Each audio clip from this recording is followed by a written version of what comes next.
ભગવતે વાસુદેવાય. ઓમ નમો ભગવતે વાસુદેવાય. ઓમ નમો ભગવતે વાસુદેવાય. ઓમ નમો ભગવતે વાસુદેવાય. ઓમ નમો ભગવતે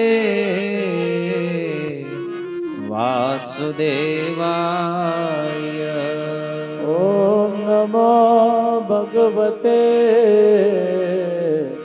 વાસુદેવાય. હરે કૃષ્ણ. ઉપસ્થિત શ્રોતાગણ, વૈષ્ણવજન એવં મહાનુભાવોનો આ સત્સંગ કાર્યક્રમમાં હાર્દિક સ્વાગત છે. ખૂબ સુંદર અવસર છે ભગવાનના ગુણાનુવાદ કરવા માટે. જો શાસ્ત્ર કહે છે જીવનની અંદર સર્વોત્તમ કાર્ય જે છે ને એ સત્સંગ છે. આમ તો આપણા જીવનમાં અનેક અનેક કાર્યોની મહત્તા આપણે માનતા હોઈએ. કોઈ વ્યાપારિક ક્ષેત્રોમાં હોય તો લાગે વ્યાપાર મહત્વપૂર્ણ છે. કોઈ વ્યવહારિક ક્ષેત્રમાં હોય તો લાગે વ્યવહાર મહત્વપૂર્ણ છે. અને જે જે ફિલ્ડમાં જે લોકો છે ને લાગે કે આપણા માટે આ કાર્ય સૌથી મહત્વનું છે. તેથી ભાગવતને પૂછવામાં આવે કે જીવનની અંદર સૌથી મહત્વપૂર્ણ કાર્ય કયું છે, તો શ્રીમદ ભાગવત કહે છે જન્મ લાભ પરિપુંસામ અંતે નારાયણ સ્મૃતિ. આ મનુષ્ય જીવનનો લાભ એ છે કે મૃત્યુ સમયે ભગવાનની યાદ આવવી, ભગવાનનું સ્મરણ થવું. જો શ્લોક સૂતજી કહે છે પણ આની પાછળનો મર્મ જે છે કે અંતિમ સમયમાં નારાયણની સ્મૃતિથી લાભ શું છે. ભગવાનનું સ્મરણ થાય મૃત્યુ સમય, તો આનો લાભ શું છે? તો ભગવદ્ ગીતામાં ભગવાન શ્રી કૃષ્ણ કહે છે કે હે અર્જુન, અંતકાલે ચ મામેવ સ્મરણ મુક્ત્વા કલેવરમ. કોઈ મૃત્યુ સમયે મારું સ્મરણ કરતા કરતા શરીર ત્યાગ કરે તો એ મને પામે છે, ભગવાન કહે છે. એકદમ ક્લિયર ગેરંટી છે ગીતામાં. અને જે સ્મરણ નથી કરતા એનું શું છે? તો કે યમ યમ વાપી સ્મરણ ભાવમ. જે ભાવનું સ્મરણ કરે છે એ ભાવને સદા તદ ભાવ ભાવિત, તો એને પામશે. તો જો આ વિશ્વમાં 84 લાખ પ્રકારની જે યોનિઓ છે, શરીરો જે છે, કોઈ કહેતા હોય અમે તો જોયા નથી આટલા બધી વાતો છે. કારણ કે આજકાલનો સમય એવો છે કે લોકોની શ્રદ્ધા શાસ્ત્રમાંથી દિન પ્રતિદિન ઘટતી જાય છે. થોડુંક મોડર્નાઇઝેશન, થોડીક ફોરવર્ડ લાઈફસ્ટાઈલ, ટેકનોલોજીના યુગમાં આવ્યા આપણે, તો આ બધી વાતો સત્સંગ શાસ્ત્ર બધા ઓલ્ડ ફેશન. અને આ બધું તો જે નવરા લોકો હતા, કાંઈ ખબર નહોતી પડતી, એ લોકો આવું કરે. પણ બુદ્ધિશાળી છીએ આપણે, બુદ્ધિમાન છીએ, આવો અહંકાર આપણી અંદર જ્યારે આવે તો એ બધી વાતોને આપણે નકારતા હોઈએ છીએ, સત્સંગને નકારતા હોઈએ છીએ. પણ જો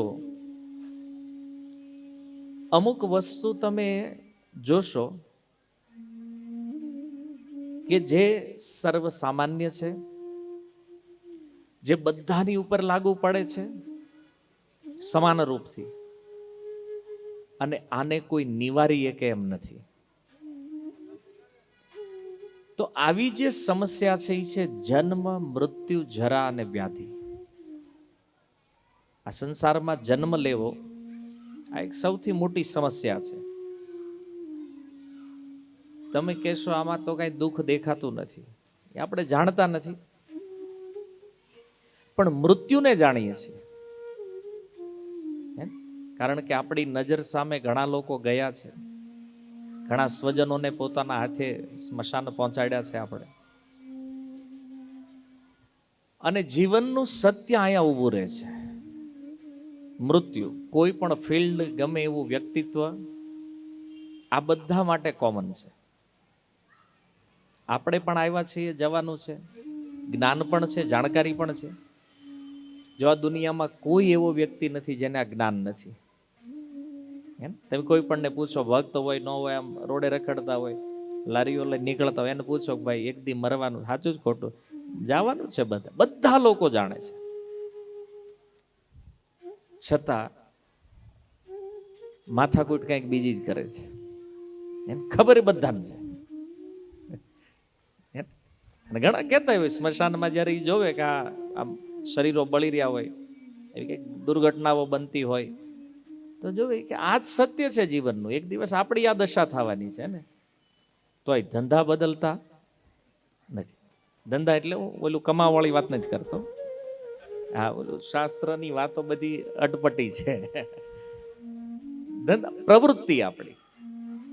કારણ કે આપણી પ્રવૃત્તિનું કેન્દ્ર શું છે જાણો છો? આહાર, નિદ્રા, ભય અને મૈથુન.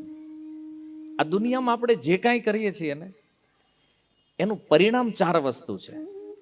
કોઈને પૂછો ધંધો હું કામ કરો? ખાવા હાટું. કે છે ને આહારની જરૂર છે, આહાર. અને શરીર વર્ક કરે, થાકી જાય તો ભલે નિદ્રા, સુઈ જવાનું. આહાર, નિદ્રા. ભયથી રક્ષણ કરવા તો બનાવ્યા મોટા ભવન.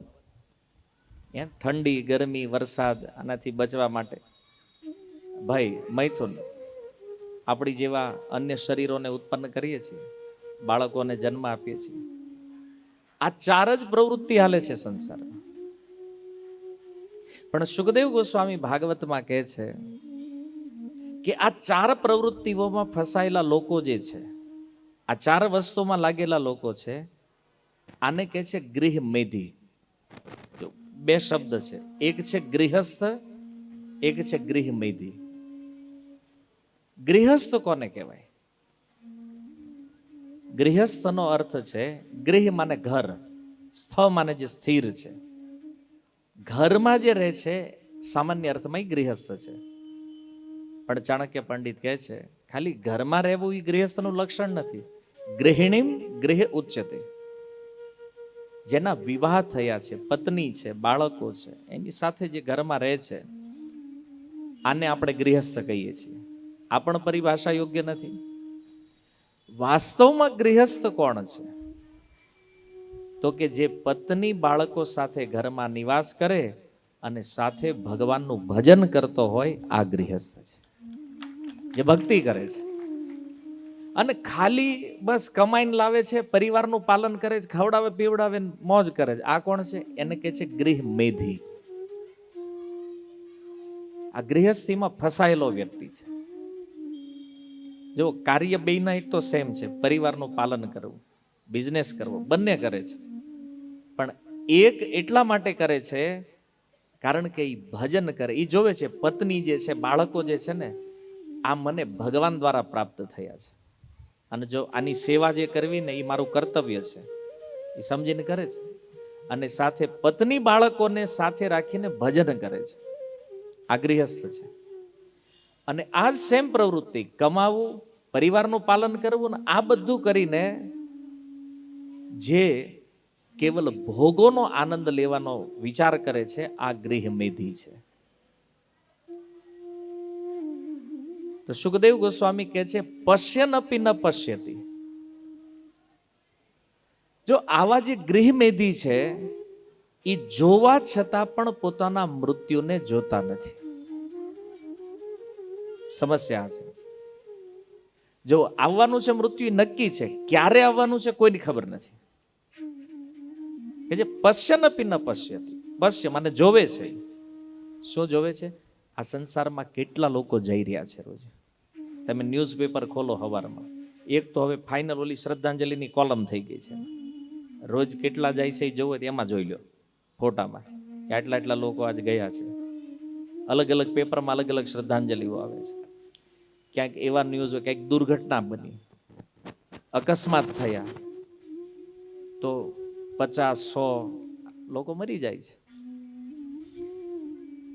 તો જો મૃત્યુનો ક્રમ ચાલી રહ્યો છે, હજારો લોકો ડેઈલી મરે છે પ્રતિદિન, અને એ જ રસ્તા ઉપર આપણે જવાનું છે. આ સત્ય છે. તમે એમ કહો કે હું આ માનું છું, નથી માનતો, એ કોઈ મેટર જ નથી. અહીંયા રિયાલિટી આ છે. આ માર્ગ ઉપર જ છે બધા. તો જો મહાભારતની અંદર યુધિષ્ઠિર મહારાજ જ્યારે કામ્ય વનમાં હતા, પાંડવોને જે વનવાસ મળ્યો ને, વનવાસમાં વૃંદાવનના 12 વનોમાં એક કામ્ય વન છે. ત્યાં એક કુંડ છે આજે પણ, જેનું નામ છે ધર્મકુંડ. તો કુંતી મહારાણીને જ્યારે તરસ લાગી, પાંડવોને કીધું જળ લઈને આવો. તો સૌથી પહેલા ભીમને મોકલ્યા. ક્યાંય આજુબાજુમાં ક્યાંક જુઓ, ક્યાંય કુંડ હોય તો થોડુંક જળ પ્રાપ્ત થાય. તો એક કુંડ જોયો, પાણી હતું, અને ભીમ જેવું પાણી લેવા ગયા તો એક આકાશવાણી થઈ, મમે તાંશ ઉત્તર પ્રશ્નાન, મમેન તાંશ ઉત્તર પ્રશ્નાન કથયિત્વા જલમ પીબા. પેલા મારા પ્રશ્નનો ઉત્તર આપો અને પછી તમે જળ પીવો. તો ભીમે કીધું, હું મહાબલી વ્યક્તિ છું, એટલો બળવાન છું, મારે કોઈની પરમિશન લેવાની જરૂર નથી, જળ તો હું પી લઈશ. અને જળ પીધું, મૂર્છિત થઈને ઢળી ગયા. થોડી વાર લાગી, ભીમ આવ્યા નહીં, અર્જુનને મોકલ્યા. અર્જુન આવે છે, અર્જુનની પણ સેમ સ્થિતિ. પછી સહદેવ, નકુળ, અને અંતે ધર્મરાજ યુધિષ્ઠિર એ સ્થાન ઉપર આવ્યા. તો એક યક્ષ પ્રગટ થયો અને એને પૂછ્યું કે જો જળ લેવું હોય તો મારા પ્રશ્નના ઉત્તર આપો. હવે આ ધર્મરાજ છે, ધર્મના તત્વને જાણે છે. તો એણે કીધું, વાંધો નહીં, હું તમારા પ્રશ્નોના ઉત્તર આપીશ. તો એ યક્ષે યુધિષ્ઠિર મહારાજને 100 પ્રશ્ન કર્યા છે. એમાંનો એક પ્રશ્ન છે, કો મોદતે કિમ આશ્ચર્યમ, કહ પંથા કાચ વાર્તિકા. કો મોદતે મતલબ, મોદ માને આનંદ. આનંદ શું છે જગતમાં? બીજું કિમ આશ્ચર્યમ, એક શ્લોકમાં 4 પ્રશ્ન છે. કો મોદતે કિમ આશ્ચર્યમ, આશ્ચર્ય શું છે જગતમાં? કહ પંથા, પંથ માને માર્ગ, માર્ગ શું છે? ને કાચ વાર્તિકા, આ જગતમાં વાર્તા શું છે? પહેલી જ વાત એ છે કે પ્રશ્ન જ નથી સમજાય છે, શું પૂછવામાં આવ્યા છે. પણ યુધિષ્ઠિર મહારાજ આ 4 પ્રશ્નના ઉત્તર આપતા 4 શ્લોક કહે છે. તો સૌથી પહેલો પ્રશ્ન આપણે લઈએ, કિમ આશ્ચર્યમ, આ જગતમાં આશ્ચર્ય શું છે? તો યુધિષ્ઠિર મહારાજ કહે છે, અહની અહની ભૂતાની ગચ્છન્તિ યમાલયમ. આ સંસારમાં એક પછી એક જીવ યમાલયમ, યમરાજના દ્વારે જઈ રહ્યા છે. અને પાછળ જે લોકો બચ્યા છે, જો મૃત્યુ પામતા જોવે છે, એનું ઘણું બધું કાર્ય પોતાની હાથે કરે છે, છતાં શેષાહ સ્થાવરમ ઈચ્છન્તિ કિમ આશ્ચર્યમ અતઃ પરમ. શેષા માને જે વાહે બાકી રહી ગયા છે, એ બધા એવું વિચારે છે કે હું મરવાનો નથી. ઇતિ આશ્ચર્ય, આ આશ્ચર્ય છે. કારણ કે કોઈ ભાઈ આપણે માની કે આપણે લાંબુ ખેવાનું છે, વાંધો નથી, આ વેમમાં જીવીએ છીએ. અને આ મોટું આશ્ચર્ય છે આ જગતમાં, જોવા જાણવા છે. એટલે સુખદેવજીએ કીધું, પશ્યનપી ન પશ્યતિ, જોવે છે તોય નથી જોતા. જાણકારી છે જવાની, છતાં વિચારી છે કે હું ક્યારેય મરવાનો નથી. આ સૌથી મોટું આશ્ચર્ય છે. એટલા માટે શાસ્ત્ર કહે છે કે મૃત્યુ જે છે ને એ સનાતન સત્ય છે. જો એ પાવન ગંગાજીના તટે પરીક્ષિત મહારાજ, જેને શમિકના પુત્ર શ્રીંગીથી શ્રાપ પ્રાપ્ત થયો છે, 7 દિવસમાં મરવાનું છે, આજથી 7મા દિવસે તક્ષક કરડશે અને એના ડંખથી તમારું મૃત્યુ થવાનું છે.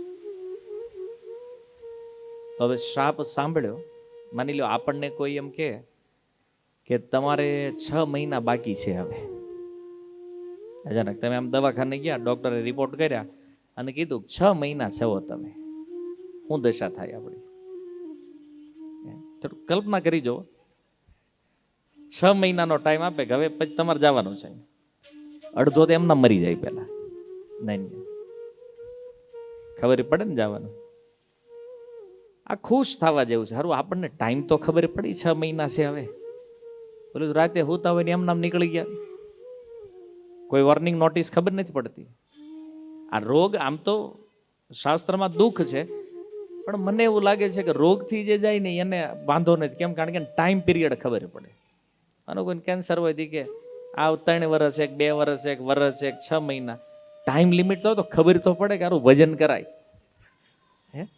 અને ઓલું તો આપણે વેમમાં યુધિષ્ઠિર મહારાજે કીધું એમ હજી વાર છે. એમ કોઈ આવી રીતે સત્સંગમાં આવ્યા હોય ને કે થોડુંક વજન કરો, હું ઉતાવળ છે હજી જલસા કરવાના દિવસો છે. આ ઉંમરમાં વજન હોય આવું માનીએ છીએ કે નહીં આપણે? હે ને? હજી તો અમને હજી આ બધું માંડ માંડ તો જીવવા જેવું છે ને ત્યાં તમે એમ કહો માળા પકડો. આ તકલીફ છે. એટલે પ્રહલાદ મહારાજ કહે છે, જો 5 વર્ષની ઉંમરમાં પ્રહલાદ જે ગુરુકુળમાં ભણે છે ને એ બાળકોએ પ્રહલાદ મહારાજને પ્રશ્ન કર્યો. કારણ કે એના ગુરુજી જ્યારે બહાર વયા જતા ને તો એ બધા બાળકોને બેસાડી અને પ્રહલાદ મહારાજ કહેતા કે આવો આપણે ભગવાનનું કીર્તન કરીએ. તો એલા કહેતા પણ હજી તો આ રમવાની ઉંમર છે આપણી, આ કાંઈ ભજન કરવાની ઉંમર છે? 5 વર્ષની ઉંમર ભજનની ઉંમર છે? ગड्ढા થાવું તો કરશું. પેલા બાળકો જે થઈ ગયા, કારણ કે આવું જ આપણે શીખ્યા પહેલે. મેં લોકો બાળક હોય સત્સંગમાં જતા થાય, મંદિર જતા થાય, પેલા ઘરવાળા આ બધું બંધ કરે. ત્યારે બાળક હોય કે ભણવામાં ધ્યાન રાખે, યુવાન હોય કે ધંધામાં ધ્યાન રાખે, ત્યાં વળગાડે. પણ પ્રહલાદ મહારાજ કહે છે, આવું એલા બાળકોને એવું જ સાંભળ્યું છે ને એણે કીધું કે આ બધું તો ગड्ढા થયા પછી હોય. ત્યારે પ્રહલાદ મહારાજ કહે છે, સાંભળો, કૌમારમ આચરિત પ્રાજ્ઞ ધર્માન ભાગવતાની, આ ભજન કરવાની અસલી ઉંમર જે છે ને એ બાળપણ છે, કુમાર અવસ્થા. 5 વર્ષની આયુ જે છે ને એને કુમાર અવસ્થા કહે છે. અને આ આયુમાં હરખું શું કામ? તો કે જો આ વખતે ન કમાવાની ચિંતા હોય, ન બીજું કાંઈ ટેન્શન હોય, મન બુદ્ધિ બધું એકદમ પરફેક્ટ ફ્રેશ ફ્રી હોય. બાળકને કઈ ચિંતા હોય? લગ્ન કરે પછી ચિંતા ચાલુ થાય. ત્યાં સુધી તો એ નિશ્ચિંત હોય. તો પ્રહલાદ મહારાજને પૂછ્યું કે ભાઈ કઈ અવસ્થામાં ભજન? તો કે કૌમારમ આચરિત પ્રાજ્ઞ, કુમાર અવસ્થાથી ભજન પ્રારંભ કરવું જોઈએ. અહીંયા ચિંતા નહીં. પણ એટલે કે મોટા થઈને કરવી તો? પ્રહલાદ મહારાજ કે સાંભળો, જો યુવાન થશો ને તો યુવાનીમાં તકલીફ શું છે ખબર છે? અને યુવાનીનો જોશ તમે જાણો છો? હે ને? એક તો હોશ હોતા નથી ઠેકાણે. હે ને? આમ યુવાન થયા એટલે એમ થાય કે જાણે જેલમાંથી છૂટ્યા હોય. કેમ? હવે બાન પૂછવાનું નહીં, બાપાને પૂછવાનું નહીં. હે ને? હવે આપણને મન ફાવે એમ કરવાની ઉંમર આવી છે. અને એમાં સમય ક્યાં બગાડવાના છે? આજનો સમય તો બહુ ખતરનાક ચાલી રહ્યો છે. એમ યા તો વ્યસનોમાં અથવા તો નહીં કરવાની પ્રવૃત્તિઓમાં આજે જે યુવાધન જઈ રહ્યું છે. ખાસ કરીને એક લાઈનમાં કહું તો પુરુષ વ્યસનમાં, સ્ત્રી ફેશનમાં, જે બરબાદીના માર્ગે છે. આવી યુવાનીમાં કોઈને ભજનમાં લગાડવાને બહુ અઘરું છે. તો એટલે પૂછું, પણ યુવાની વાંધો શું છે? એ તો શરીર સારું હોય, શક્તિ હોય, ઇન્દ્રિયો બરાબર કામ કરે છે, તો એ સમય કરવી તો?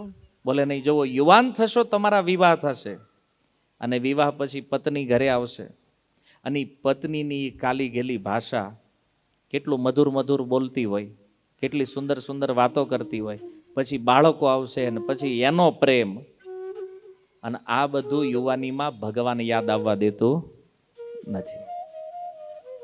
યુવાની તો આમાં વહી જાય. કેમ? પછી ઘર, હવે લગ્ન થયા એટલે ઘર ચલાવવાનું એટલે વ્યવહાર આવે, આ બધું ચાલુ થાય ને પછી વાહે કેટલું છે. લગ્ન એટલે ખાલી એવું નથી બસ 2 જણા આવી ગયા થઈ ગયું એમ. પછી વ્યવહાર વધે, યુવાનીમાં યાદ નહીં આવે ભગવાનને. તો ઓલા લોકોએ કીધું કાંઈ વાંધો નહીં, હાલો બુઢા થઈ જાવી તો થોડાક વૃદ્ધ થઈ જવા દો. વૃદ્ધ થાવ ત્યારે ઈ કે કાંઈ કામ ન હોય, કેમ હાવ નવરા હોય, ઈ કે નિવૃત્ત થઈ ગયા હોય ધંધાથી, જવાબદારી ઓછી, મુક્ત થઈ ગયા હોય, તો એ કે વૃદ્ધાવસ્થા હારી છે ભજન કરવા માટે. તો પ્રહલાદ મહારાજ કહે છે જ્યારે વૃદ્ધ થાય ને એટલે પહેલા તો ઇન્દ્રિયોની શક્તિ વહી જાય. એમ થાય કે મંદિરે જઈને ભગવાનના દર્શન કરવા આંખો વહી ગઈ, શું જોશું, કથામાં બેહીને સાંભળવું કઈ કાન જ નથી, સંભળાતું નથી. હવે બાજુ કાનમાં કહેવા જવું પડે, હે ને સાંભળો, રાયડું નાખવી પડે છે કે નહીં? આ ગટપણના જે લક્ષણો છે. ભગવાનનું નામ લેવું છે પણ બોલાવવું જોઈએ, વાણી નથી. તો વૃદ્ધાવસ્થા ભજન માટે ઉચિત નથી. અને સરળ ભાષામાં કહું તો જે ગઢા થઈ ગયા છે આમાંથી બધાને પૂછો કેટલા ગઢા ભજન કરે છે સુરતમાં. ક્યારેક ક્યારેક આમ નીકળીએ આપણે એક સોસાયટી નાકે બેઠા હોય, તીન પત્તી રમતા હોય. હે હવે ક્યારેય અમરાજ ઉપાડી લે નક્કી નથી, માળા કરવાના ટાઈમે આ ધંધા કરે છે. અને ઈ બુઢાપા શું શીખવાડતા હોય યુવાનોને, ગઢા થાવ ને તો આ બધું કરવાનું હોય કે તમે કરો છો, નથી કરતા. આ પ્રોબ્લેમ છે આ બે અવસ્થાઓમાં. એટલે પ્રહલાદ મહારાજ કહે છે કૌમારમ આચરિત. જો કુમાર અવસ્થામાં કોઈ ટેન્શન નથી, શરીરમાં બધી જ અનુકૂળતા છે. અને બીજું સૌથી શ્રેષ્ઠ વાત એ છે કે આ મનુષ્ય જીવન જે છે ને એ દુર્લભ છે. આ મળવું બહુ મુશ્કેલ છે, પણ ચાલો દુર્લભ છે, મળી ગયું છે આપણને. કે છે તદપી અર્થમ અધ્રુવમ. આ છે દુર્લભ, મળવું મુશ્કેલ, પણ વયું જાય ક્યારે આનો કોઈ ભરોસો છે? તમે કહો છો યુવાની ભજન કરશો, ગઢા થાય ત્યારે, પણ તમારું નક્કી છે કે યુવાન થશો? આ મૃત્યુલોક છે ને. અહીંયા તો ક્યારે બાળક પણ મૃત્યુ થઈ જાય, ગર્ભમાં પણ બાળક મરે છે, જન્મ લેતાની સાથે પણ મૃત્યુ થાય. તમે યુવાન થશો કે વૃદ્ધ થશો આની કોઈ ગેરંટી છે નહીં. આ તમારી પાસે નક્કી હોય કે ભાઈ અમારે 70 વર્ષ કન્ફર્મ જીવવાનું છે, તો તમે તાર 65 વર્ષ આટા મારો, 5 વર્ષ ભજન કરજો. ડેટ હોય તો, જેમ આધાર કાર્ડમાં જન્મની છે ને, જવાની નથી, આવવાની છે ખાલી. આપણી પાસે એક એવી ટિકિટ છે જેમાં આવવાની તારીખ છે, જવાની નથી. એટલા માટે યુધિષ્ઠિર મહારાજ કહે છે કે સૌથી મોટું આશ્ચર્ય આ છે કે છતાં લોકો બ્રહ્મમાં જીવે છે. જો ખબર છે આપણે મૃત્યુ લોકમાં છીએ, અહીંયા ઠેસ વાગે ને માણા પડી જાય ને મરી જાય, અને 5મા માળે પડ્યો હોય ને તો ઊભો થઈને હાલતો થઈ ગયો. આ અનિશ્ચિતતાથી ભરેલું છે આ જગત, છતાં આવા બ્રહ્મમાં આપણે સમય પાર કરીએ છીએ. અને શું કામ આ ટાઈમ પાસ છે? કારણ કે આ મનુષ્ય જીવન એટલું દુર્લભ છે કે આ વારી ઘડીએ પ્રાપ્ત થતું નથી. ક્યારે મળે છે? ગોસ્વામી તુલસીદાસજી કહે છે કબહુક કરી કરુણા નર દેહી. ક્યારેક ક્યારેક ભગવાન કરુણા કરે જીવ ઉપર કે અનંત અનંત યોનિઓમાં ભટક્યો છે, આટલા આટલા શરીરો આણે ફેરવા છે, તો હાલો આને એકવાર ચાન્સ આપીએ, મનુષ્ય બનીને કદાચ ભજન કરીને મુક્ત થઈ જાય. જો મનુષ્ય જીવન મળ્યું છે ને, આનો ઉદ્દેશ્ય માત્ર ને માત્ર આત્મકલ્યાણ છે. અને આને આપણે નષ્ટ કરીએ છીએ અન્ય અન્ય પ્રવૃત્તિઓમાં, અન્ય અન્ય વસ્તુઓમાં. એટલા માટે સાવધાન થવાની જરૂર છે કે આ સમય જે દુર્લભ, જે વયોગ્ય ફરીને મળવાનો નથી. કરોડો અરબો નહીં, અનંત અનંત સંપત્તિ આપી દો ને તો પણ ગયેલી એક ક્ષણ ક્યારેય પાછી આવતી નથી. આ સમયની કિંમત છે. અને જો આવા દુર્લભ મનુષ્ય જીવનને આપણે ખાવા પીવા ઊંઘવાની પ્રવૃત્તિઓમાં નષ્ટ કરી રહ્યા છે, નથી જોતા. આવવા વાળો જે સમય છે ને આપણો, એને આપણે જોતા નથી. એટલા માટે સૌથી મોટું આશ્ચર્ય છે કે હું ખૂબ જીવવાનો છું. એ બ્રહ્મ જે આપણી અંદર છે, આશ્ચર્ય છે. તો એક પ્રશ્નનો ઉત્તર આ થયો. અચ્છા, દ્વિતીય પ્રશ્નનો ઉત્તર આપતા કહે છે તર્કો અપ્રતિષ્ઠા શ્રુતયો વિભિન્ના. જો ઘણીવાર આપણે એવું વિચાર કરતા કયા માર્ગે ચાલવું, તો પ્રશ્ન હતો કો માર્ગ. માર્ગ શું છે, એવો કયો રસ્તો છે જેના ઉપર આપણે ચાલવાનું છે? તો એનો ઉત્તર તર્ક નથી. કેમ? તો યુધિષ્ઠિર મહારાજે કીધું તર્કો અપ્રતિષ્ઠા. તર્કની ક્યારેય સ્થાપના ન થઈ શકે. તર્ક, લોજિક. આપણે ઘણીવાર તર્ક લગાડતા હોય, આવું હશે કે નહીં હોય, આ બધું આમાં લખ્યું સાચું હશે કે નહીં હોય. તર્ક, મારે આ કરવું કે ન કરવું, અને તર્ક. અને જો તર્કના તર્કનો કોઈ ઉત્તર હોતો નથી, પહેલી વાત. હવે કોઈ વ્યક્તિ એવો તર્ક કરે કે આ હિમાલય અહીંયા ઊભો છે, તો સૌથી પહેલા અહીંયા હિમાલયની જગ્યાએ શું હશે? તો બોલે ક્યાંક ના, પહેલા અહીંયા દરિયો હતો. તો આ દરિયો હતો, ત્યાંથી પર્વત કેવી રીતે થયો? હવે કંઈક થયું હશે ભાઈ, થઈ ગયો. માની લો કોઈ વ્યક્તિ એમ કે ભૂકંપ થયો તો, બરાબર, દરિયાની જગ્યાએ પર્વત થઈ ગયો. તો એ કે પણ હા, પાકું ભૂકંપ આવ્યો હશે? કેમ માનવું? ભૂકંપ થયો હશે. તર્ક ઉપર તર્ક ઉપર તર્ક જાય, એનો ઉત્તર ન નીકળે. તો પ્રભુપાદજી એક ઉદાહરણ સમજાવતા કહેતા, માની લો કોઈ બાળક છે અને એ બાળકને ખબર નથી કે માતા પિતા કોણ છે. તો માની લો ક્યારેક ક્યારેક આપણે જોઈએ સમાજમાં એવું બને કે માતા હોય તો પિતા ન હોય, પિતા હોય માતા. એક સિંગલ પેરેન્ટ સાથે કોઈ બાળક રહેતું હોય, હવે એને એના પિતાના વિષયમાં જાણવું હોય. માતાની સાથે કોઈ બાળક રહે છે, એને એના પિતાને જોયા જ નથી ક્યારેય, અને એના મનમાં ઈચ્છા છે કે ભાઈ પિતા છે કોણ? તો એની પાસે બે ઓપ્શન છે. યા તો માતાને જઈને પૂછે, યા તો ડીએનએ ટેસ્ટ કરાવી લે. જે પુરુષો એને આજુબાજુમાં હોય કે અથવા ઓળખતો હોય જેટલાને, કે દુનિયાના જેટલા પુરુષો એનું ડીએનએ ટેસ્ટ કરે અને જેની યારે ડીએનએ મેચ થાય એ પિતા છે. આ બે ઓપ્શન છે પિતાને શોધવાના. યા તો માતાને પૂછી લો, યા ડીએનએ કરો. તો એને ખબર છે કે ભાઈ આ ડીએનએ વાળું તો કઈ કામ લાગવાનું નથી, કે આટલા બધાના ટેસ્ટ કોણ કરવા જાય? તો માતાને જઈને પૂછે કે પિતા કોણ છે? તો માતા જે ઉત્તર આપશે એ સાચો પ્રમાણિત છે, માનવો જ પડે. પણ એ તર્ક કરે કે માં ખોટું બોલતી હોય તો પ્રોબ્લેમ થાય. એ કે માતા ખોટું બોલે તો શું કરવું? તો પછી આનો કોઈ ઉત્તર નથી. તો તર્કના તર્કનો ઉત્તર એટલે કે તર્ક ક્યારેય સિદ્ધાંત ન થઈ શકે. આપણે ખાલી પૂછી શકીએ આવું હોઈ શકે, આ છે નથી, યસ નો. એકવાર તર્ક કરીએ કોઈ વસ્તુને જાણવા માટે, સમજવા માટે. પણ તમે વારંવાર તર્ક કરો છો તો આના ઉત્તર નીકળતા નથી. ઘણીવાર લોકો તર્કમાં લાગી જાય, પેલા મરઘી આવી કે ઈંડું આવ્યું? તર્ક કરતા હોય, વૃક્ષ પહેલા આવ્યું કે બીજ પહેલા આવ્યું? સ્કૂલમાં ભણતા ભણતા છોકરાઓમાં આવી ડિબેટ ચાલતી હોય હે ને? પણ ત્યારે તો આપણને ખ્યાલ નથી આનો ઉત્તર શું આવશે. તમને ખબર છે કોણ આવ્યું પહેલા? નથી ખબર. જો આપણને એટલા માટે ખબર નથી કારણ કે આપણે ભગવદ્ ગીતા વાંચતા નથી. ગીતામાં આનો ઉત્તર છે, મરઘી પહેલા આવી કે ઈંડું પહેલા આવ્યું, વૃક્ષ કે બીજ? સૌથી પહેલા બીજ આવે. ભગવદ્ ગીતા કહે છે, ભગવાન શ્રી કૃષ્ણ, અર્જુન અહમ બીજ પ્રદહ પિતા. હે અર્જુન, આ પ્રકૃતિને બીજ પ્રદાન કરનાર પિતા હું છું. તો પ્રકૃતિમાં પહેલા બીજ આવે છે અને પછી એમાંથી આ બધું પ્રગટ થાય છે. આ ઉત્તર છે શાસ્ત્રમાં, આપણે વાંચી નથી ગીતા. અને વાંચ્યા કદાચ મગજમાં નહીં આવ્યું કે આવું છે આમાં શાસ્ત્રોમાં. જુઓ, તર્ક જે છે ને એનાથી ભ્રમ વધે. એટલા માટે ગમે ત્યારે ને કે આવું કેમ, આવું કેમ, આવું કેમ, એટલું. જ્યારે કોઈ પ્રમાણ મળે તો એનો સ્વીકાર કરવો જોઈએ. તો એ કે ચાલો પ્રમાણ શું છે? બોલે શાસ્ત્ર પ્રમાણ છે.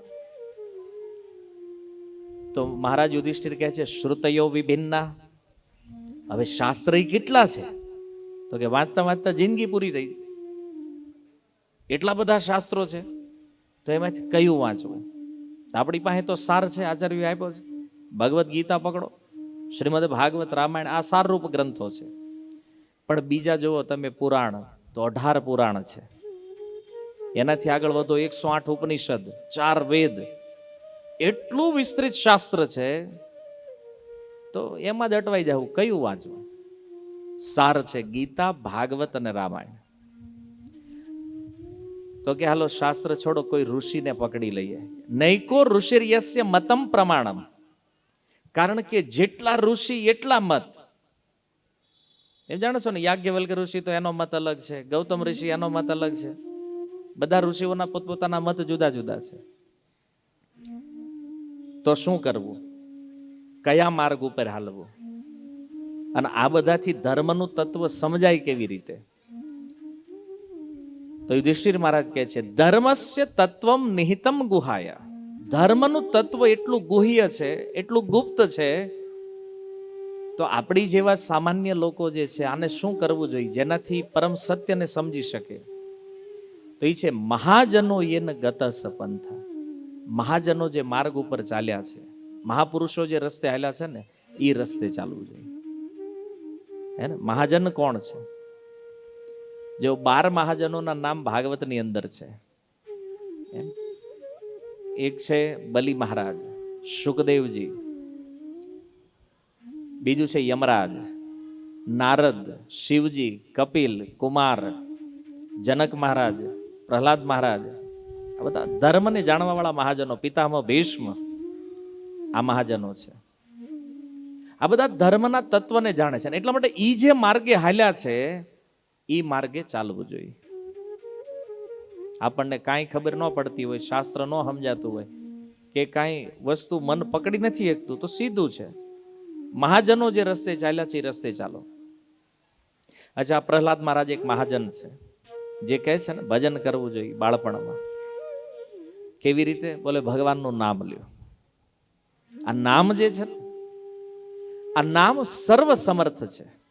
બધી સમસ્યાઓને દૂર કરી જીવને સુખ અને આનંદમાં સ્થિત કરવા માટે ભગવાનના નામથી ઉત્તમ બીજું કાંઈ નથી. નામ સંકીર્તનમ યસ્ય સર્વ પાપ પ્રણાશનમ. ભાગવતનો અંતિમ શ્લોક છે કે ભગવાનનું નામ જે છે, સમસ્ત પાપોનો નાશ કરી અને જીવને સ્થિર અર્થાત મુક્તિમાં સ્થિત કરવા માટે પર્યાપ્ત છે. કોઈ એમ કહેતા હોય કે અમને કાંઈ ખબર નથી પડતી, અમને કાંઈ આવડતું નથી, શીખવાની જરૂર નથી. ભગવાનનું નામ લેતા આવડી ગયું ને, બધું આવડી ગયું છે. આમાં બધું આવી ગયું. સીધો સિમ્પલ રસ્તો છે કળિયુગમાં. ક્યાંય ફાફા મારવાની જરૂર નથી. તોય લોકો આમથી તેમ ઘડીક ધ્યાન માટે જાય ને, ઘડીક યોગા માટે જાય ને, ઘડીક ઓલું કરે ને. ખબર જ નથી કળિયુગમાં ધ્યાન થાય જ કેવી રીતે. કારણ કે ભાગવત કે છે, ભાગવતના 12 સ્કંદ 3ય અધ્યાયમાં શુકદેવ ગોસ્વામી કહે છે, કૃતે યધ્યાયતો વિષ્ણુ. ધ્યાન સતયુગનો ધર્મ છે. સતયુગમાં ભગવાનની પ્રાપ્તિ માટે લોકો ધ્યાન કરતા. કૃતે યધ્યાયતો વિષ્ણુ. ત્રેતાયામ યજતો મખે. પછી ત્રેતાયુગ આવ્યો અને ત્રેતાયુગમાં લોકો યજ્ઞ કરતા. અશ્વમેધ યજ્ઞ, વાજપેયી યજ્ઞ, આવા બધા યજ્ઞો જે છે એના દ્વારા ભગવાનની પ્રાપ્તિ કરતા. દ્વાપરે પરિચર્યાયામ. અને દ્વાપર યુગની અંદર ભગવાનના અર્ચન દ્વારા ભગવાનની પ્રાપ્તિ થતી. અને કળિયુગની અંદર સુખદેવજી કહે છે, કલૌ તદ હરિ કીર્તનાદ. કળિયુગની અંદર ભગવાન કેવલ ભગવાનના નામથી મળે છે. આ ભાગવતનો સાર, સુખદેવજીનો આ સાર છે. તો કોઈનું હોય આ કરશું, ઓલું કરશું, કરી રાખો ટ્રાય. રવિવારે બેંકની બહાર જઈને કયો પૈસા લાવો, તો વોચમેન આવે, શું છે શું ભાઈ, કે કઈ પૈસા જોતા છે. કેમ? આ રવિવાર ખબર ને, મારું ખાતું જાય, તારું ખાતું ભલે હોય આજ નહીં મળે, એટલે મારા પૈસા છે એ કે તારા હોય તો આજે તો નહીં. ટાઈમ છે, કાલે સોમવાર છે ને, 11 વાગે ખુલશે ને પછી આવજે તો એ મળશે. એમ આપણું ખાતું હોય ને, આપણા પૈસા હોય તો રવિવારે મળે, એક ટાઈમ છે ને ફિક્સ. એમ હરેક યુગનો એક યુગ ધર્મ છે. સતયુગનો યુગ ધર્મ ધ્યાન છે, ત્રેતાનો યજ્ઞ, દ્વાપરનો અર્ચન અને કળિયુગનો યુગ ધર્મ છે ભગવાનના નામનું કીર્તન. આ પાર કરી શકે છે. અને એટલા માટે જે મહાજનો છે એણે શું કર્યું? બોલે ભગવાનનું નામ સંકીર્તન. પ્રહલાદ મહારાજ જુઓ, એણે ભક્તિ કરી, એક મહાન ભક્તના રૂપમાં એની ખ્યાતિ છે. એણે કર્યું શું? તો આ તો સતયુગના ભક્ત. જો સતયુગમાં જન્મ્યા છે, ધ્યાન ધર્મ છે, તો એ ધ્યાન નથી કર્યું. નામ કેમ? કારણ કે આ નામ એવી વસ્તુ છે ને, ચારેય યુગમાં હાલે, ખાલી કળયુગમાં નહીં. ગોસ્વામીજી કહે છે, ચારો જુગ ચહુ નામ પ્રભાવ, કલી વિશેષ નહીં આનો પાવ. આનો પ્રભાવ ચારેય યુગમાં છે, પણ કળયુગમાં વિશેષ છે કે આનાથી સરળ સાધન બીજું એ કઈ નથી. સતયુગના ભગત છે ને આગા પડે, આપણે નજીક હોઈ આવો. 400 વર્ષ પહેલા આપણા ગુજરાતમાં મહેતા નરસિંહ, ઓળખો છો બધા, જુનાગઢમાં મહાન ભક્ત થયા. એણે શું કર્યું? ભગવાનનું નામ લીધું, એને બીજું કાંઈ જ નથી કર્યું. તમે સાંભળ્યું જુનાગઢમાં ધ્યાન યોગ શિબિર હતી ક્યારે? મહેતા નરસિંહ રાખેલી, બધા સાધુઓને બોલાવ્યા, હાલો એ કે આ ચાલુ કરો, નથી. મારવાડમાં વયા જાઓ, મીરા સમકાલીન ભક્તો છે આ બધા, 400 વર્ષની ઇતિહાસના અંદર, 150 વર્ષ ગંગા સતી આપણા ક્ષેત્રમાં છે. 500 વર્ષનો ઇતિહાસ ઉઠાવો ભારત વર્ષનો. જેને જેને ભગવત પ્રાપ્તિ થઈ છે ને, કેવલ ભગવાનના નામથી ભગવાન મળ્યા છે. તો જે રહી રસ્તે, જે મહેતા નરસિંહ જ્યાં આવેલા છે ત્યાં જ હલાય. મીરાએ જે માર્ગ પકડ્યો છે એ જ પકડવાનો છે. અને કોઈ કે ના ન્યા નહીં ચાલવું, હાલો રોંગ સાઈડમાં, વાંધો રોંગ સાઈડ વાળા દશા હું એ જાણો છો. એમ રોડે કઠણાય, આમાં થાય છે ને. રોંગ સાઈડમાં હાલો, કેટલાય મનમાં ગાળી દે, ભાન નથી પડતી, યારો ઊંધો હાલ્યો આવે છે. એમ ભલે આમ કહેતા ન હોય, પણ મનમાં દેતા જ હોય આ ઊંધો હાલે છે. કળયુગમાં આ દશા છે. જો આટલી સરળતા ખાલી શાસ્ત્રમાં લખ્યું એવું નથી, ભક્તોએ પ્રેક્ટિકલ કરીને બતાવ્યું. મહેતા નરસિંહ કીધું આ ઉદ્ધાર કરશે નામ, તો એના અમારે ધ્યાન કરવું. કરો ધ્યાનમાં પહેલા હુઈ જાય, એટલે કે આંખ બંધ કરીને સરસ સરસ સંગીત વાગતું હોય કે હુઈ જાય, અને ગાઢ નિદ્રામાંથી જાય, મજા આવી ગઈ. તો એ તો હુઈને જાગે ફ્રેશ થઈ જ જાય એમના. અને બહુ કહેતા ના, તો પરાણે અમારે ધ્યાન કરવું છે. જેવું ધ્યાન કરે ઉઘરાણી વાળો સામે દેખાય ફોટો, કારણ કે દેવાના હોય પેલા દેખાય ને અમે, અને દેવાના થાય ધ્યાન. અને બીજું શરીરની અનુકૂળતા નથી ભાઈ, એક જગ્યાએ બેહવાનું છે. તો ઘડીક બેઠા હોય તો પગ ફેરવવા પડે, ઘડીક આમ થાવી, ઘડીક આમ થાવી, તો આપણો એક સત્સંગ પૂરો થાય. એને ધ્યાન કરવું જ. બોલો, ધ્યાન ખોટું નથી, પણ એનો સમય અનુકૂળ નથી. કારણ કે મન સંયમિત નથી, ઇન્દ્રિયો સંયમિત, ધ્યાન કેવી રીતે થશે? આ સંભવ નથી. એટલા માટે મહાજનો એને ગતસ પંથા, જે માર્ગે મહાજનો ચાલ્યા છે ને એ માર્ગે આપણે ચાલવાનું. હનુમાનજી મહારાજ ત્રેતાયુગમાં જો એને એના રૂવાડેથી રામ નામ નીકળે છે. આપણે તો ખાલી જીહવાથી બોલીએ, હનુમાનજીના એક એક રોમ છિદ્રથી રામ શબ્દની ધ્વનિ નીકળે છે. કેટલું નામ લીધું છે એને, એનું શરીર પણ નામ જપે છે. તો આ મહાજન છે જેના માર્ગે આપણે ચાલવાનું છે. તો પામી જાવું, ભલે કાંઈ ખબર ન પડતી હોય, સંસ્કૃત આવડતું ન હોય, શાસ્ત્ર આવડતું ન હોય, કાંઈ જરૂર નથી. નામ લેતા આવડી ગયું ને, તો તમે બધા શાસ્ત્રમાં પાર ઉતરી ગયા છો.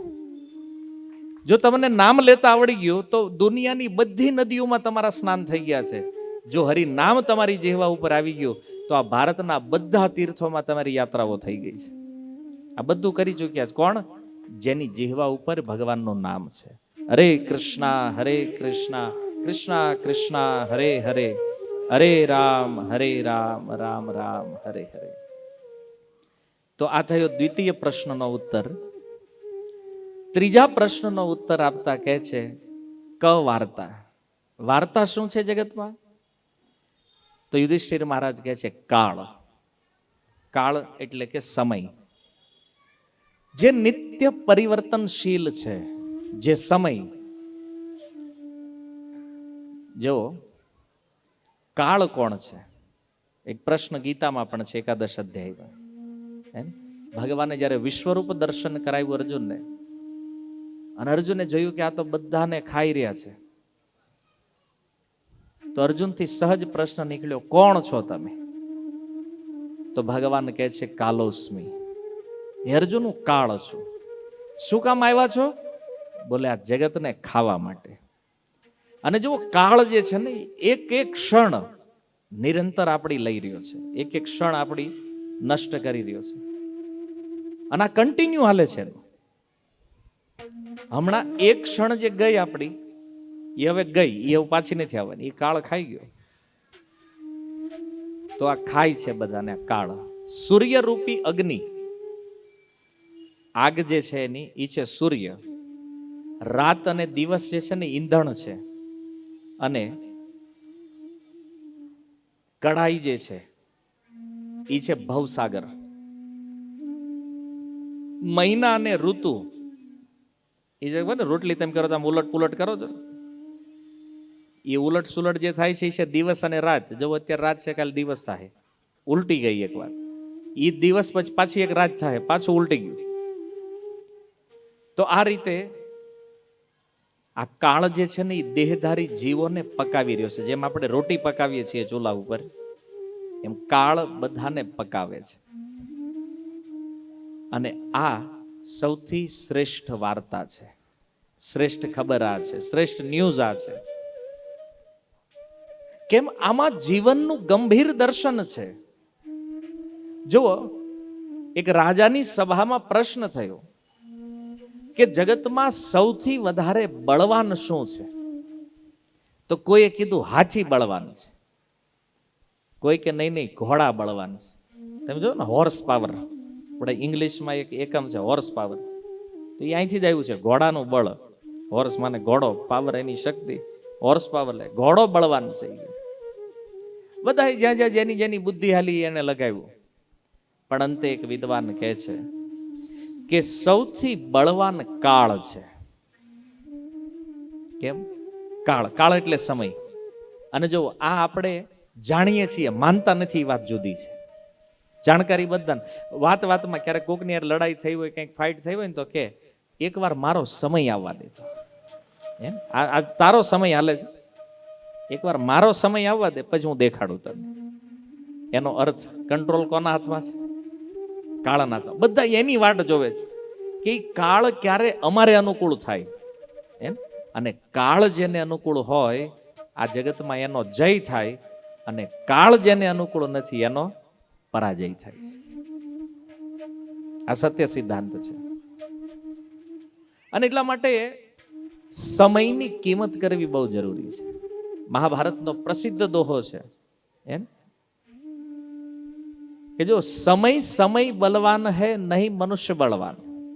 આજે આપણને કોઈ લાગતું હોય કે આટલો આગળ છે ને ઓલો આટલો મહાન છે ને આટલો બળવાન છે ને આમ છે તેમ છે, પણ લોકો કહેતા એનો સમય હારો હાલે છે, એનો કાળ એને અનુકૂળ છે અત્યારે, બધું ઓકે. અને કાળ જ્યારે વિપરીત થાય ને, તો જો ભગવાન શ્રી કૃષ્ણ જ્યારે આ દ્વારિકા છોડીને ગયા પોતાના ધામની અંદર, તો એ સમયે યુધિષ્ઠિર મહારાજે અર્જુનને દ્વારિકા મોકલેલા. અને અર્જુન દ્વારકા પહોંચે એ પહેલા ભગવાન શ્રી કૃષ્ણ નીકળી ગયા છે પોતાના ધામમાં, ગોલોક. અને અર્જુનને જ્યારે ખબર પડી કે ભગવાન કૃષ્ણ આ પૃથ્વી ઉપર નથી, તો અર્જુન બહુ દુઃખી થયા. અને દ્વારકામાં જે કાંઈ બચેલી એમની જે રાણીઓ હતી એને લઈ રથમાં સવાર કરી અને હસ્તિનાપુર બાજુ જઈ રહ્યા છે. હવે રસ્તામાં અમુક ગોવાળો મળ્યા એને, અને એના હાથમાં ખાલી લાકડીયું છે, લાકડાની.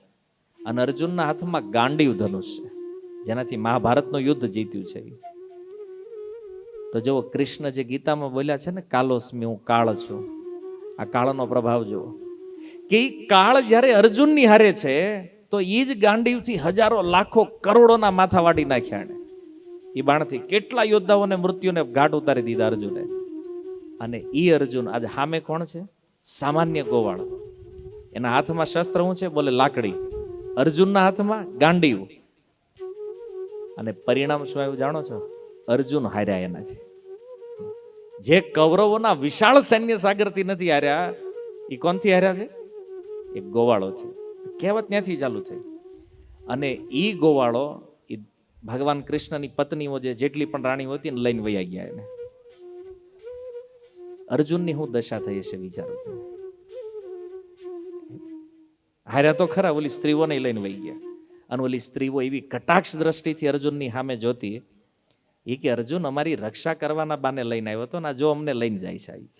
હે ને, તું વીર નથી રહ્યો, હવે તારી વીરતા નથી રહી. પણ જો અર્જુનને એટલું, મતલબ કોઈ સમજી ન હોય કે કોઈ ક્ષત્રિય હોય તો ખબર પડે કે આવું જ્યારે ઘટના બની હોય ને કોઈ અપમાન જ્યારે કરે ને સામે, તો એની પીડા આની કરતા મૃત્યુ વધારે સારું છે એ લાગે. અર્જુન માટે એવી ઘટના છે. તો લઈને વયા ગયા એ ગોવાળ. અર્જુન એકલા બેઠા રોતા રોતા શું કરે બોલો. અને ત્યારે કીધું વહી ધનુષ વહી બાણ. કાબે અર્જુન લૂંટ્યો, ઈ જ ધનુષ છે, ઈ જ બાણ છે જે કુરુક્ષેત્રમાં હતા. ઈ પણ ધનુષ બાણ ઈ છે, પણ કૃષ્ણ ઈ આજ કાળ અનુકૂળ નથી, સમય અનુકૂળ નથી અર્જુનનો. આ શિક્ષા અપાવણે ઈ જે ગોવાળો લઈને ગયા છે ને બીજું કોઈ નથી, સાક્ષાત ભગવાન કૃષ્ણ જ હતા. કારણ કે અર્જુનને હરાવવાનું સામર્થ્ય કોનામાં છે? એ કાળમાં છે.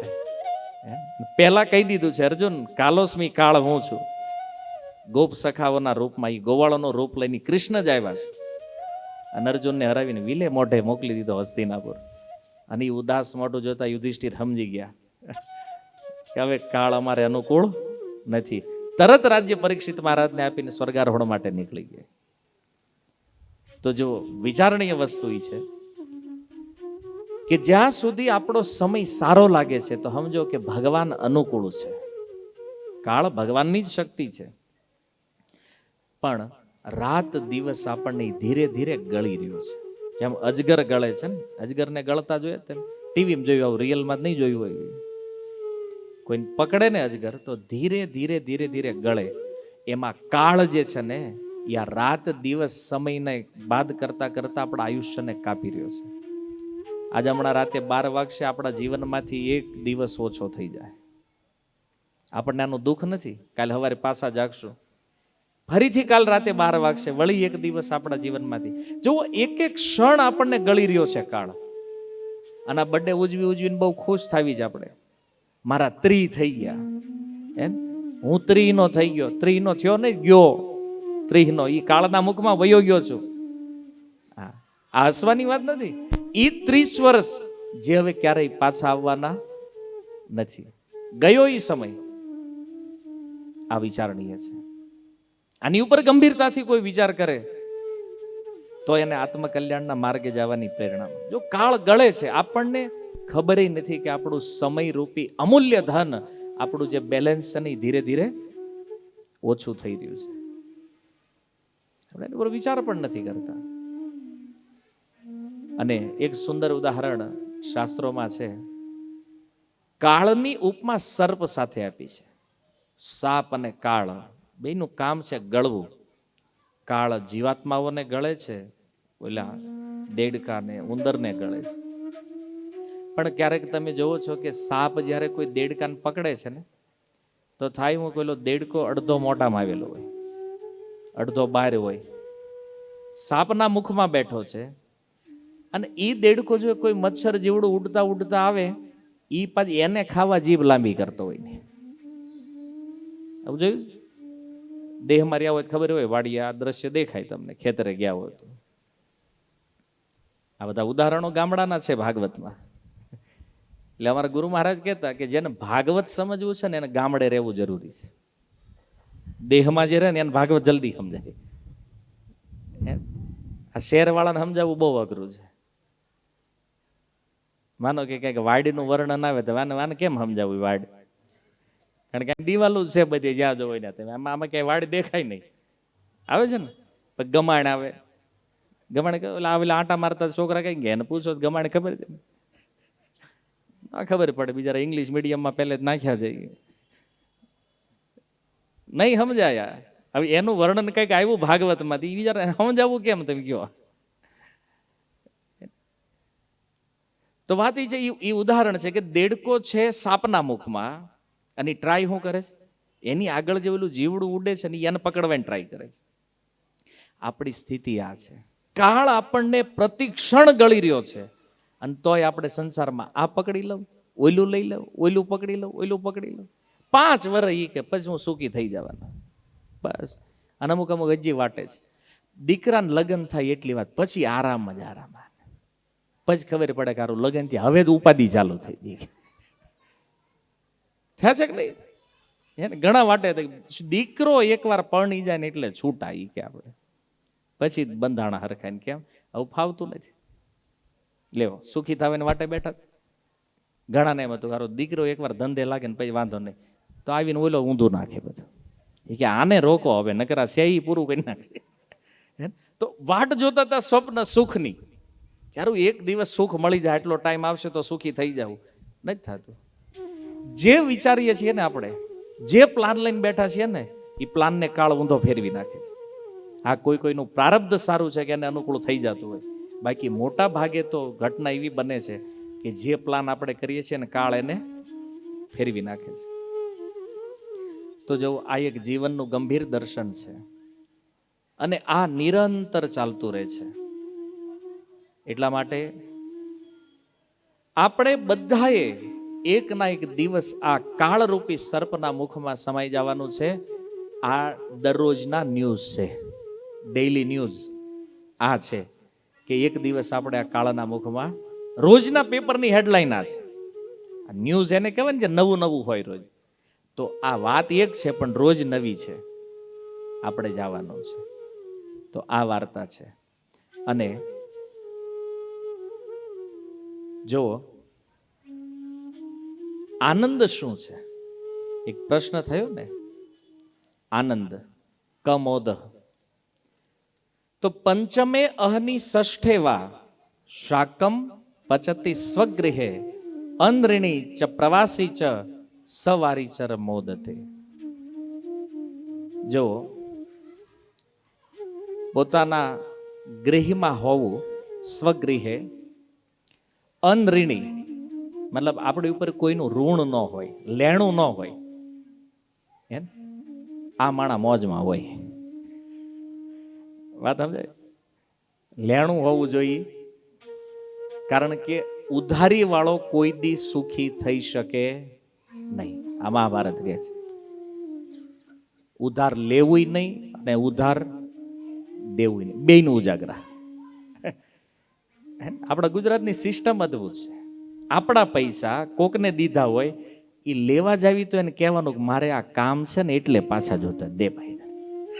એ કામ એને દેખાડવાનું, ત્યારે આપણા પૈસા પાછા આપે એમાં. વાત સમજાય? એટલે અહીંયા જો સુંદર કીધું છે, અનઋણી, જેની ઉપર કોઈ ઋણ નથી. તો ખાલી ધનનું લેણું નથી, આ શરીર ઉપર અનેક ઋણ છે. જેવી રીતે આ શરીર મળ્યું છે, આને જન્મ આપ્યો છે માતા પિતાએ, તો પિતૃઓનું ઋણ છે. અને ઘણા અત્યારે વાયડા એવા છે, એમ પિતૃને માનતા જ નથી. એમ બિચારા તારા બાપા દુખી થતા છે, આને હું કામ પ્રગટ કર્યો અહીંયા. આવી વર્ણશંકર પ્રજા જે આવી છે અત્યારે, પિતૃ હવે નથી માનતા. આ ગીતા કે છે કે જે વર્ણશંકર પ્રજા છે, આનું લક્ષણ શું છે? ગીતા અધ્યાય 1 અર્જુન કહે છે, વર્ણશંકર પ્રજા લુપ્ત પિંડોદક ક્રિયા. પિંડદાન અને ઉદક, ઉદક માને પાણી. તો પિતૃઓને અન્ન આપવું, પિંડદાન કરવું અથવા એને જળદાન કરવું, આ ધર્મનો જે નાશ કરે, આ પ્રજા વર્ણશંકર છે, જે પિતૃઓને માનતા નથી. તો વિચારણીય એ છે કે ઋણ આપણી ઉપર છે પિતૃઓનું. જે ઘરમાં આપણે જન્મ્યા, એ સંપત્તિમાં બધું જે મળ્યું છે આપણને પૂર્વજોથી જે કાંઈ આવ્યું છે, તો આ ઋણ છે આપણી ઉપર. આ પૃથ્વીનું ઋણ છે, ઋષિમુનિઓના ઋણ છે, દેવતાઓનું ઋણ છે, અન્ય જીવોના ઋણ છે. કેટલાય ઋણમાં છીએ આપણે. તો અનઋણીનો અર્થ છે કે બધા ઋણથી જે મુક્ત હોય. તો હારું એ કે આટલું લેણું કેવી રીતે ચૂકવવું? ઓલું લીધા કોકના હોય દઈ દેવાય પાછા. એ કે આ પિતૃઓનું, ઋષિઓનું, પૃથ્વીનું, આ કેટલા કેટલા ઋણ છે, દેવતાઓના ઇત્યાદિ. તો આ બધા ઋણમાંથી કોઈ મુક્ત હોય તો કે છે સવારીચર મોદતે, આવો વ્યક્તિ આનંદિત છે. તો ઋણમાંથી મુક્ત થવાનો એક ઉપાય છે. જો ભાગવતની અંદર એકાદશ સ્કંદમાં સુખદેવજી એક શ્લોક કહે છે, દેવર્ષિ ભૂતાપ્ત નૃણામ પિતૃણામ ન કિંકરો નાયમ ઋણી ચ રાજન સર્વાત્મના યહ શરણમ શરણ્યમ ગતો મુકુંદ પરિહત્ય કરતમ. સુખદેવજી કહે છે જો આ બધાના અલગ અલગ ઋણથી મુક્ત થવા જાઓ તો આખી જિંદગી વહી જાય ક્યારે બહાર નહીં નીકળી શકો. પણ જો બહાર નીકળવું છે તો શ્રેષ્ઠ વાત એ છે કે સર્વાત્મના માને પૂર્ણ ભાવથી યહ શરણમ શરણ્યમ, કોઈ ભગવાન મુકુંદની શરણ, ભગવાન કૃષ્ણનું શરણ લે તો ભગવાનનું શરણ લેવાથી બધા ઋણથી મુક્ત થઈ જાય ઓટોમેટિક, ઓલ ઇન વન. બીજું કાંઈ કરવાની જરૂર નથી. આ ભાગવત કહે છે. કેવી રીતે? જેમ એક વૃક્ષ છે અને વૃક્ષના મૂળમાં પાણી નાખીએ આપણે, પછી એના થડમાં, ડાળી, પાંદડે બધી જગ્યાએ પાણી પહોંચી જાય. ખાલી તમે મૂળમાં નાખો છો, આખા વૃક્ષમાં પાણી મળે છે. એવી રીતે કૃષ્ણ જે છે ને એ આ જગતનું મૂળ છે. બધાનું મૂળ કૃષ્ણ છે. સર્વ કારણ કારણમ બ્રહ્માજી કહે છે. તો કૃષ્ણની કોઈ ભક્તિ કરે, કૃષ્ણને કોઈ પ્રસન્ન કરે તો આ દેવતા, જીવાત્મા, મનુષ્ય, પિતૃ આ બધાના ઋણમાંથી મુક્ત થાય. કેમ? કારણ કે કૃષ્ણ પ્રસન્ન તો જગત પ્રસન્ન. સરળ સિદ્ધાંત. ભગવાનને પ્રસન્ન કરો, મૂળમાં પાણી નાખો, આખું વૃક્ષ સંતુષ્ટ. એમ કોઈ કૃષ્ણની ભક્તિ કરે, કૃષ્ણનું ભજન કરે, કૃષ્ણને સંતુષ્ટ કરે તો આખું જગત સંતુષ્ટ થઈ જાય. મહાભારતનો પ્રસંગ જાણો છો? દ્રૌપદીના એ અક્ષય પાત્રમાંથી એક કણ લીધો ભગવાને, અને એક કણ પોતાની અંદર લીધો, આખા જગતને તુષ્ટ કરી નાખ્યો. બધા સંતુષ્ટ એક કણથી. આ ભગવાન છે. જો મહાભારતમાં એ પણ એને બતાવ્યું કરીને કે મને પ્રસન્ન કરી લેહો ને તો આખું જગત ઓટોમેટિક પ્રસન્ન રહે. અને જો જે ભગવાનને પ્રસન્ન નથી કરી શકતો એને અન્ય કોઈ પ્રસન્ન કરી શકે નહીં. પછી માયા એને દુઃખ આપ્યા કરે છે. તો કૃષ્ણ મૂળ છે. એટલા માટે આ ઘણા પૂછે એની ભક્તિ હું કામ કરવાની? એ મૂળ છે ને એટલે એની કરવાની. નહીતર પછી તમે કોકને એમ થાય કે હાલો આપણે મૂળીએ પાણી નથી દેવું, કે ઉપર જાવ જો પાંદડે પાંદડે મૂકો ટીપાઈ, કહો કે આપણે ડાળીને પાવું છે, કોકે થડને પાવું. એ ઝાડ જીવે? ફૂંકાઈ જાય. એમ કૃષ્ણની ભક્તિ જે છે ને એ સર્વોચ્ચ છે, સર્વોપરી છે. અને એટલે ગીતામાં 2 વાર એક શ્લોક રિપીટ કર્યો ભગવાને, કે છે અર્જુન મન મના ભવ મદ ભક્તો મધ્યાજી મામ નમસ્કરો. અર્જુન મારો ભક્ત થા, મને નમસ્કાર કરે, મારી પૂજા કરે. તો કે તમને નમસ્કાર કરું, તમારો ભક્ત બનું, થાહે હું. 18.66 કૃષ્ણ ઉત્તર આપતા કે અર્જુન સર્વ ધર્માન પરિત્યજ્ય, આ જગતમાં જેટલા ધર્મો છે ને બધાનો ત્યાગ કરે, મામ એકમ શરણમ બ્રજ. ભગવાન શ્રી કૃષ્ણની શરણમાં જાવું આ જ ધર્મ છે. અને કૃષ્ણની ભક્તિ કરવી એ ધર્મ છે. અચ્છા, શું થાય એનાથી? કે છે અહમ તો આમ સર્વ પાપે પીઓ. અર્જુન તારા બધા પાપ જે છે ને નષ્ટ કરી નાખીશ. તારે ચિંતા નથી કરવાની કર્મની, ખાલી મારી શરણમાં આવી જા, બધા પાપથી મુક્ત કરી દઈશ. ગેરંટી આપે છે કૃષ્ણ. મોક્ષિષ્યામિ મા સૂચ, મુક્ત કરી દઈશ તને. જો આ કૃષ્ણનું વચન છે ગીતામાં. પણ આપણને એમાં વિશ્વાસ નથી, એટલે આપણે કોકની શરણાગતિ લેતા રહીશ. બીજાની લેવા જેવી શરણાગતિ ભગવાનની છે. આ મુક્ત કરીએ કેમ છે, પણ આપણને એની ઉપર ભરોસો નથી, વિશ્વાસ નથી. એટલે વિચાર કરો કોની શરણમાં. ખાલી પ્રશ્ન ઉઠાવવાથી કામ નહીં બને. શું કામ કૃષ્ણની ભક્તિ કરવી? મૂળ છે એટલે એની ભક્તિ કરવી પડે. બ્રહ્માજી કહે છે એનાથી પરે કોઈ કારણ નથી જગતમાં. આ દુનિયામાં કોઈ કહેતું હોય કૃષ્ણથી પરે આમ તેમ કંઈક છે, એ બધી બોગસ ગપ વાતો છે. બ્રહ્મ સંહિતા શ્લોક 1 બ્રહ્માજીએ કીધું અનાદિર આદિર ગોવિંદ સર્વ કારણ કારણમ. કૃષ્ણથી પરે કોઈ કારણ છે જ નહીં આ જગતમાં. આ વેદ ભગવાન કહે છે. તોય આજકાલ ઘણાને એવું લાગે છે કે કૃષ્ણથી પરે કંઈક પગી જા હોય, કે છે જ નહીં ભાઈ, ક્યાં પગવું? એમ તો જોવા ક્લિયર પ્રમાણ છે. અને એટલે કૃષ્ણ ગીતામાં કહે છે આવો મારી શરણમાં આવો, આનાથી શ્રેષ્ઠ સુખ જીવાત્માઓ માટે બીજું કોઈ નહીં. હવે અંતિમ વાત એ છે કે હાલો આ બધી વાત સાચી, કૃષ્ણ પરમ તત્વ છે, એની શરણમાં જવું. કેવી રીતે જવું? કો વિધિ શું છે શરણમાં જવાની? તો શરણમાં જવાની વિધિ છે નામ કીર્તન. કૃષ્ણ પ્રસન્ન થાય છે એનું નામ લેવાય. કળિયુગમાં કોઈ કે ભક્તિ કરો, પણ ભક્તિ એટલે શું? ભગવાનના નામનું કીર્તન, ભગવાનનું કીર્તન, ભગવાનની કથાનું શ્રવણ, આ ભક્તિ છે. અન્ય કાંઈ આપણને ફાવે કે ન, પણ નામ લેવાનું જ ફાવે કે નહીં? હે ને? આ તો લઈએ કે બધા લોકો. તો ભગવાનનું નામ જપ કરવું જોઈએ. નામ સંકીર્તનમ યસ્ય સર્વ પાપ પ્રણાશનમ. બધા પાપોથી મુક્ત થવાનો ઉપાય ભગવાનનું નામ છે. તો પાછો પ્રશ્ન, કયું લેવું? હે ને? હરિતારા નામ છે 1000, આવું કરીને એ કઈ નથી લેતા. ખાલી ગાય ખરા કે તારા નામ 1000 ગમી લ્યો હોય એકાદું કઈ. હે ને? નામ લેવું મહત્વનું છે, લેતા નથી એ કઈ. પણ જો યજુર્વેદની અંદર એક ઉપનિષદ છે જેનું નામ છે કલિ સંતરણ ઉપનિષદ. કળયુગને સંતરણ કેવી રીતે પાર કરીએ, કઈ કળયુગને તરવાનો ઉપાય જેમાં બતાવ્યો છે એ છે કલિ સંતરણ ઉપનિષદ. અને એમાં બ્રહ્માજી નારદજીને કહે છે કે હરે કૃષ્ણ કૃષ્ણ કૃષ્ણ હરે હરે, હરે રામ રામ રામ હરે હરે, ઇતિ 16 ષટકમ નામ કલો કલ્મશ નાશનમ. આ 16 શબ્દનો જે મહામંત્ર છે એ કળયુગના જીવોના દુઃખને દૂર કરવા માટે પર્યાપ્ત છે. આ જ એકમાત્ર મહામંત્ર છે શાસ્ત્રોમાં જેનો જપ કરવાથી વ્યક્તિ આ તમામ દોષોથી મુક્ત થઈ અને ભગવાનના ચરણોની પ્રાપ્તિ કરી શકે છે. આ વેદ વિધાન છે. પણ જો તો આ જગતમાં કેટલા કેટલા મંત્રો છે. શાસ્ત્ર વેદમાં 7 કરોડ મંત્ર છે. કેટલા? 7 કરોડ. હવે આમાં કેમ કોણ નક્કી કરશે જપવાનો કયો, કામનું કયું? મેડિકલમાં આખું મેડિકલ દવાનું ભર્યું.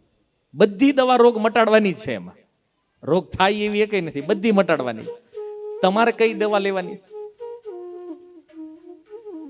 તમને જે રોગ થયો છે તો આપણો રોગ છે ભવરોગ, અને એની દવા હરે કૃષ્ણ મહામંત્ર છે.